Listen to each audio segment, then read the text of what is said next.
नमस्कार दोस्तों, स्वागत है आपका न्यू स्टडी में। दोस्तों, हमारा जो चल रहा है इतिहास का मध्यकालीन भारत, और मध्यकालीन भारत में हम जो दिल्ली सल्तनत है उसको पढ़ चुके हैं। दिल्ली सल्तनत में जो 5 राजवंश आते हैं उसको भी हम देख चुके हैं। जैसे कि हम देखें तो गुलाम वंश, खिलजी वंश, तुगलक वंश, सैयद वंश और लोधी वंश को पढ़ चुके हैं। और लोधी वंश का जो अंतिम शासक था उसका नाम था इब्राहिम लोधी। और इब्राहिम लोधी क्या था, आसपास के राजा से उसकी दुश्मनी थी। आसपास के राजा ने क्या किया कि बाहर से बाबर नाम के व्यक्ति को क्या किया, निमंत्रण दिया और वह आया। और क्या हुआ, दोनों के बीच पानीपत का युद्ध हुआ। 21 अप्रैल 1526 को पानीपत के मैदान में बाबर ने इब्राहिम लोधी को हराया और यहाँ से क्या हुआ, मुग़ल वंश की नींव डली। तो आइए दोस्तों, अब जो देखते हैं हम मुग़ल वंश को देखेंगे। ठीक है, तो देखिए ये दोस्तों मुग़ल वंश आता है। मुग़ल वंश जो रहता है 1526 से जो रहता है ये दोस्तों 1857 तक रहता है। ठीक है, इसकी जो नींव डाली वो नींव डाली बाबर ने। ठीक, बाबर जो रहता है दोस्तों 1526 से 1530 तक ही रहता है, ज़्यादा रहता नहीं है दोस्तों, बस 4 वर्षों के लिए रहता है। ठीक है, इसके बारे में हम देखते हैं। तो आइए दोस्तों थोड़ी जानकारी ले लेते हैं कि बाबर के बारे में। ठीक, तो देखिए बाबर का अगर जन्म देखें तो अफगान में एक फरगना है, वहाँ उसका जन्म हुआ था। ठीक है, 14 फरवरी 1483 को। ठीक है दोस्तों, 14 फरवरी 1483 को उसका जन्म हुआ था। और इसके पिता जो थे वो तैमूर लंग, जो कि मैंने बोला कि जो मंगेल हुआ करते थे, आते थे आक्रमण करने, तो उसके जो पिता थे वो तैमूर लंग के वंशी थे। उसका नाम था उमर शेख मिर्ज़ा। ठीक है, और उसकी माता थी वो चंगेज खां वंशी यूनुस की पुत्री थी, जिसका नाम था कुतलुब निगार। ठीक है दोस्तों, अब क्या हुआ कि उसके पिता राज कर रहे थे। अब जब उसके पिता राज कर रहे थे तो क्या हुआ कि युद्ध होते हैं। अब युद्ध हुआ तो हुआ क्या कि उसके पिता की मृत्यु हो गई। तो उसको छोटे उम्र में ही 13 वर्ष की उम्र में क्या हुआ, राजगद्दी पर बैठना पड़ा। राजगद्दी पर बैठता रहा, इसने छोटे मोटे युद्ध किए, कुछ जीता कुछ हारा। ठीक, लेकिन क्या हुआ कि वह भारत की तरफ आया, और भारत की तरफ आके क्या हुआ कि उसको निमंत्रण मिला कि भारत पर आक्रमण करना है। उसने भारत पर आक्रमण किया, युद्ध जीत लिया अपनी समझदारी से, अपनी सेना के दम पर। ठीक, और उसके बाद क्या हुआ कि उसने दिल्ली पर अपना कब्जा स्थापित कर लिया और यहाँ से मुग़ल वंश की नींव डाल दी। ठीक है दोस्तों, ये हुआ। अब देखते हैं आगे, तो इसके बारे में और अगर देखें तो इसके परिवार के बारे में दोस्तों देखते हैं। देखिए इसके 4 पुत्र थे। 4 पुत्र में सबसे बड़ा अगर देखें तो हुमायूं हुआ करता था। कामरान, हिंदाल और अस्करी, ये 4 पुत्र, और एक पुत्री थी जिसका नाम था गुलबदन बेगम। ठीक है दोस्तों, और ये काफ़ी दानवीर हुआ करता था, इसलिए इसको कलंदर कहते थे। क्या कहते थे दोस्तों, कलंदर। ठीक, ये तो इसके बेसिक जानकारी हो गई दोस्तों इसके परिवार के बारे में। और आगे चलें तो इसके महत्वपूर्ण युद्धों को देखते हैं। देखिए सबसे पहले 1526 में पानीपत का युद्ध मैंने बताया आपको, जो कि इसने कौन सी पद्धति अपनाई थी, तुगलुमा पद्धति अपनाई थी, और इसने इब्राहिम लोधी को क्या किया था, हराया था। ठीक, इब्राहिम लोधी के पास काफ़ी सेना हुआ करती थी, इसके पास में कुछ सेना नहीं थी, लेकिन फिर भी क्या किया, इसने हरा दिया था यहाँ पर। ठीक है, तो 1526 में पानीपत का युद्ध जिसमें इब्राहिम लोधी को इसने हराया था। लेकिन दोस्तों ये युद्ध इतना महत्वपूर्ण नहीं है। हाँ, इसलिए महत्वपूर्ण है कि यहाँ पर मुग़ल वंश की नींव डल जाती है। ठीक है, इसके बाद में जो युद्ध आता है उसका नाम है खानवा का, जो राणा सांगा के साथ हुआ था। राणा सांगा दोस्तों अगर सिसोदिया वंश, जो कि अगर देखें तो यहाँ पर मेवाड़ हुआ करता था, और मेवाड़ की राजधानी जो हुआ करती थी वो चित्तौड़ हुआ करती थी। तो यहाँ सिसोदिया वंश था। जैसे कि हम देखते हैं राजा रतन सिंह खिलजी वंश के समय, अलाउद्दीन खिलजी के समय। फिर उसके बाद में हुआ करता है राणा सांगा, जिसका नाम संग्राम सिंह था। ठीक, तो पहले क्या हुआ कि इब्राहिम लोधी और राणा सांगा के बीच युद्ध हो चुका था। ठीक है, तो राणा सांगा जब बाबर आया और इब्राहिम लोधी और दोनों के बीच युद्ध हुआ बाबर, तो राणा सांगा समझा कि बाबर क्या है, जीत गया है तो लूटपाट करके क्या होगा, वापस चला जाएगा। लेकिन हुआ क्या, बाबर यहीं बच गया। अब फिर राणा सांगा और बाबर के बीच युद्ध होना तय था। तो उस खानवा के मैदान में युद्ध हुआ दोनों के बीच। ये युद्ध बहुत मायने में काफ़ी इम्पोर्टेंट है दोस्तों, क्योंकि राणा सांगा जो था वो काफ़ी शक्तिशाली था, उसके पास में काफ़ी बढ़िया सेना थी। इब्राहिम लोदी के पास अगर सेना देखी जाए तो उसके पास बहुत ही कह सकते हैं कि बच्चे बूढ़े सब भरे पड़े थे और सेना काफ़ी मात्रा में थी, लेकिन इतनी कह सकते हैं गुणवान नहीं थी, ठीक है। लेकिन वो राणा सांगा के पास काफ़ी बड़ी सेना थी और वह काफ़ी गुणवान थी। हर व्यक्ति काफ़ी शक्तिशाली था, काफ़ी विद्वान था, काफ़ी गुणी था और काफ़ी कह सकते पराक्रमी बहादुर था, ठीक है। तो क्या हुआ कि जब ये बात बाबर की सेना में फैली तो क्या हुआ कि उसकी जो सेना थी, वो जो सैनिक थे वो घबराए हुए थे, डरे हुए थे, सहमे हुए थे और उन्होंने क्या किया था, पीछे हट गए थे। उनका जोश खत्म हो चुका था। तो बाबर ने फिर क्या, उनको जोश भरने के लिए, उनको मोटिवेट करने के लिए उन्होंने क्या किया कि जिहाद का नारा दिया और इस युद्ध को धर्म से जोड़ने की कोशिश की। कहा गया कि हम जो कर रहे हैं वो सही कर रहे हैं और ऊपर वाले की मर्ज़ी से कर रहे हैं, और अगर हम इसमें कुर्बान भी होते हैं तो हम ऊपर वाले के लिए कुर्बान हो रहे हैं। हम अपने आप को गर्व महसूस होना चाहिए, निराश होने की कोई बात नहीं है। ये बात बोली दोस्तों बाबर ने, ठीक है। फिर क्या हुआ, उसमें जोश आया। अब जो खानवा के मैदान में दोनों सेनाएं क्या हुई, आमने सामने हुई। तो इसी बीच जब सैनिकों ने देखा कि उसकी काफ़ी युद्ध लड़ चुका था दोस्तों, वो 50 युद्ध लगभग, उससे ज़्यादा भी, लेकिन जीत उसकी 50वीं थी। हाफ सेंचुरी होने वाली थी किसकी, राणा सांगा की।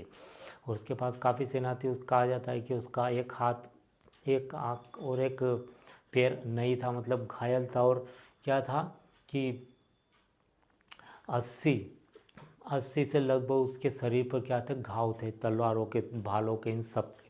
तो काफ़ी खूंखार था वो। जब युद्ध हुआ तो यहाँ पर क्या हुआ कि युद्ध में जीत गया बाबर और उसको भी मार दिया, राणा सांगा को। और इस युद्ध के बाद में क्या हुआ, बाबर को गाजी की उपाधि दी गई, ठीक है दोस्तों। किसकी उपाधि दी गई, गाजी की उपाधि दी गई। तो 1526 में उसने इब्राहिम लोदी को हराया। 1527 में उसने खानवा के मैदान में किसको, राणा सांगा को हराया, ठीक है। इसके बाद में अगर आगे जाते हैं तो 1528 में मेदिनी चंदेरी दोस्तों, अगर यहाँ देखते हैं तो जो एमपी का जो अशोकनगर है, गुना और अशोकनगर, जो कि गुना से अशोकनगर बना 2003 में जिला। तो जो अशोकनगर है वो चंदेरी, इतना क्षेत्र चंदेरी के नाम से फेमस था। तो चंदेरी में एक राजा हुआ करता था जिसका नाम था मेदिनी राय। मेदिनी राय से इसका युद्ध होता है 1528 में। इस युद्ध को भी जीत लेता है। अब इसके बाद में क्या होता है कि जो इब्राहिम लोदी पराजित होता है, ठीक है दोस्तों। इब्राहिम लोदी जब पराजित होता है तो उसका भाई रहता है महमूद लोदी। महमूद लोदी क्या करता है, अफगानों को इकट्ठा करता है और अपने भाई का बदला लेता है, ठीक है, किससे, बाबर से। तो क्या हुआ, घाघरा के मैदान में एक जगह है, वहाँ पर दोनों के बीच युद्ध होता है। इसमें बाबर जीत जाता है। तो 4 साल दोस्तों इसने लगातार 4 युद्ध लड़े और चारों युद्ध जीत लिए दोस्तों। 4 युद्ध महत्वपूर्ण है। अब इसके द्वारा क्या क्या कार्य किए गए दोस्तों, वो देख लेते हैं। सबसे पहली बात कि दोस्तों इसकी जो सेना थी ये काफ़ी कोमल हृदय का हुआ करता था। युद्ध के समय क्या था, काफ़ी पराक्रमी और काफ़ी गुस्सा आता था, लेकिन यूँ काफ़ी कोमल हृदय का हुआ करता था। कहा जाता है कि इसकी सेना में सभी धर्म के लोग मौजूद थे, सभी को एक समान ये रखता था, ठीक है। दूसरा कि इसके खाली समय में ये क्या करता था, अपनी आत्मकथा लिखा करता था, जिसको तुजुक ए बाबरी बाबरनामा कहा गया। उसी आत्मकथा में दोस्तों हम देखते हैं तो तुगलक वंश, दिल्ली सल्तनत में तुगलक वंश चल रहा था। तुगलक वंश के समय अगर देखें तो दक्षिण में 2 साम्राज्यों का उदय होता है, जिसको एक कहा जाता है विजयनगर साम्राज्य और एक कहा जाता है उसके ऊपर बहमनी साम्राज्य। तो विजयनगर साम्राज्य में 4 राजवंश आते हैं, ठीक है। जैसे कि एक तो संगम वंश हुआ, शालुक वंश हुआ, तुलुक वंश हुआ, आर्वेड वंश हुआ। तो तीसरा वंश रहता है जिसका नाम है तुलुक वंश। उसका जो रहता है कृष्णदेव राय। कृष्णदेव राय दोस्तों अगर देखें सॉरी दोस्तों, उसका अगर देखें तो जो कृष्णदेव राय है, जो 1509 से 1529 तक राज्य करता है, उसको दोस्तों बाबर ने क्या किया था, सबसे पराक्रमी, सबसे प्रतिभाशाली राजा बताया था भारत का। किसने, बाबर ने कृष्णदेव राय को, ठीक है दोस्तों। एक बात और यहाँ पर नोट करने वाली है कि जो राजा हुआ करते थे मेन दिल्ली पर जो राज करते थे, और उसके आसपास जितने भी राजा हुआ करते थे, जैसे कि यहाँ पर दूसरे राज्य में, और जो दिल्ली वाले राजा को जो परेशान करते थे, जितना जो परेशान करता था उसको वो क्या करता था कि काफ़ी प्रतापी शासक उसको घोषित कर देता था। जैसे कि अगर मैं बताऊँ, हालांकि कृष्णदेव राय और बाबर का आमना सामना तो नहीं हुआ, लेकिन उसकी मानता को देखकर बाबर ने बताया। तो बाबर ने जो बताया दोस्तों, कृष्णदेव राय को सबसे प्रतापी शासक बताया था। अकबर ने जो बताया था वो महाराणा प्रताप को बताया था। और अगर देखिए औरंगजेब ने बताया था वो शिवाजी को बताया था। तो दोस्तों ये, क्योंकि ये क्यों बता रहे हैं, क्योंकि इनके समय इन्होंने ही इनको परेशान किया था, तो जाहिर है तो इनको ही बताएंगे। ठीक है दोस्तों, अपने समय में जिसने परेशान किया है उसको वो महान बता देते हैं। ठीक है दोस्तों, तो बाबर ने किसको बताया, कृष्णदेव राय को। अकबर के समय महाराणा प्रताप था, महाराणा प्रताप ने अकबर को परेशान किया था, तो महाराणा प्रताप को बताया। औरंगजेब ने काफ़ी परेशान किया था, औरंगजेब को शिवाजी ने बहुत परेशान किया था, तो शिवाजी को औरंगजेब ने बताया था। ठीक है दोस्तों, अब यहाँ पर एक और बात कि ये क्या करता था, इसको फारसी नहीं आती थी, तुर्की आती थी। तो दोस्तों अगर ये देखें तो जो सिकंदर सूरी है, सिकंदर सूरी ने 1504 में आगरा शहर बसा लिया था। तो आगरा में जाकर रहता था कौन, बाबर। ठीक, अब यहाँ से क्या हुआ, यहाँ से अपना साम्राज्य चलाता था। इसके 4 पुत्र और 1 पुत्री थी। ठीक है दोस्तों, इसके मरने के लिए दोस्तों यहाँ पर देखा जाए कि एक रहस्यमय बताया गया है, 2 अलग अलग धारणाएं बनती है। ठीक है, मैं दोनों बता देता हूँ। देखिए, एक धारणा तो ये बनती है कि बाबर की क्या हुआ, अचानक तबीयत खराब होने लगी।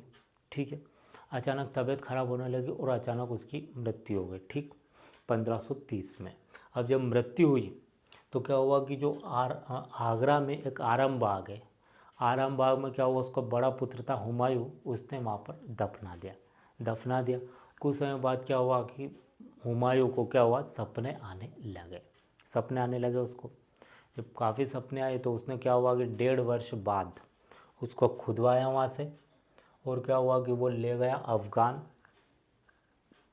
अफ़गान में, काबुल उसकी राजधानी काबुल में ले गया, और वहाँ जाकर क्या हुआ, उसने दफना दिया। ठीक, एक धारणा तो ये बनती। दूसरी धारणा ये बनती है कि जो इब्राहिम लोदी का भाई हुआ करता था, इब्राहिम लोदी की माँ थी दोस्तों, सॉरी भाई नहीं, माँ। वो माँ क्या थी, जब इब्राहिम लोदी मर गया तो उसका बदला लेने के लिए वो चली गई बाबर के वहाँ। क्या हुआ कि काम करने लगी किचन में, रसोई घर में। तो वहाँ काफ़ी होती थी, अब उसको काफ़ी समय हो गया, तो वो क्या हुआ, उस रसोई की हेड बन गई। ठीक, जब हेड बन गई तो एक समय पाकर उसने क्या किया कि जो खाना बनना था बाबर के लिए, उसमें उन्होंने कुछ जहर मिला दिया। जब जहर मिलाया तो बाबर ने खाया तो क्या हुआ, उसकी मृत्यु हो गई। तो फिर बाबर को ले जाकर कहाँ, लाहौर में दफनाया गया। तो 2 अलग अलग धारणा, एक में कहा जाता है कि उसको काबुल दफनाया गया, एक में कहा जाता है कि लाहौर दफनाया गया। लेकिन दोस्तों दोनों एक साथ नहीं आएगी। ऑप्शन अगर दिया जाएगा तो ये बताया जाएगा कि बाबर को कहाँ दफनाया गया था। ठीक, तो दोस्तों 3 ऑप्शन अलग दे दिए जाएंगे, और एक या तो काबुल दे दिया जाएगा या फिर लाहौर दे दिया जाएगा। दोस्तों दोनों एक साथ नहीं दिए जाएंगे, क्योंकि दोनों की अलग अलग धारणा बनती है। ठीक, और इसमें लाहौर दे दिया जाएगा तो समझना कि लाहौर, और अगर लाहौर को नहीं दिया जाएगा तो काबुल को दिया जाएगा, लेकिन दोनों को साथ नहीं दिया जाएगा। ठीक है दोस्तों, ये हुआ दोस्तों बाबर के बारे में। इसमें हम बेसिक से और जाने तो इसने 4 युद्ध लड़े थे दोस्तों, ये काफ़ी महत्वपूर्ण है। पहला युद्ध उसने पानीपत का लड़ा था इब्राहिम लोदी के साथ 1526 में। 1527 में दोस्तों उसने अगर देखें तो युद्ध लड़ा था खानवा का युद्ध राणा सांगा के साथ। ये युद्ध काफ़ी प्रचलित था और इसलिए उसको गाजी की उपाधि भी दी गई थी। ठीक, तीसरा युद्ध लड़ा था उसने 1528 में चंदेरी का युद्ध मेदिनी राय के साथ, और 1529 में जो रहा था अफगानों के साथ घाघरा का युद्ध, इसने इब्राहिम लोदी का भाई था महमूद लोदी ने क्या किया था, इस युद्ध में भाग लिया था, नेतृत्व किया था। ठीक है दोस्तों, 1530 में क्या होता है कि बाबर की मृत्यु हो जाती है। अब बाबर की मृत्यु होती है तो 4 पुत्र थे, तो हुमायूं सबसे बड़ा था और समझदार था। तो हुमायूं को उसने पहले ही बता दिया था कि तुम लड़ना मत और 4 भाइयों का देख लेना, मतलब कि। तो हुमायूं ने क्या किया था कि भेदभाव नहीं किया था, सिर्फ चारों भाइयों में जो बाबर का साम्राज्य था वो बंटवा दिया था। अगर साम्राज्य की बात करें दोस्तों, तो अगर ये अफ़गान को मान लिया जाए, यहाँ से अगर देखें तो इतना जो है दोस्तों ये साम्राज्य हुआ करता था बाबर का। बाबर दोस्तों पश्चिम और दक्षिण में साम्राज्य का विस्तार नहीं कर पाया था। ठीक है दोस्तों, तो ये दोस्तों बाबर के बारे में हमने बेसिक सी जानकारी ली। उम्मीद करता हूँ आपको समझ में आया होगा। इसके बाद में दोस्तों हुमायूं आता है, तो अगले वीडियो में हम हुमायूं के बारे में कवर करेंगे। ठीक है दोस्तों, आज के लिए इतना ही। Thank you.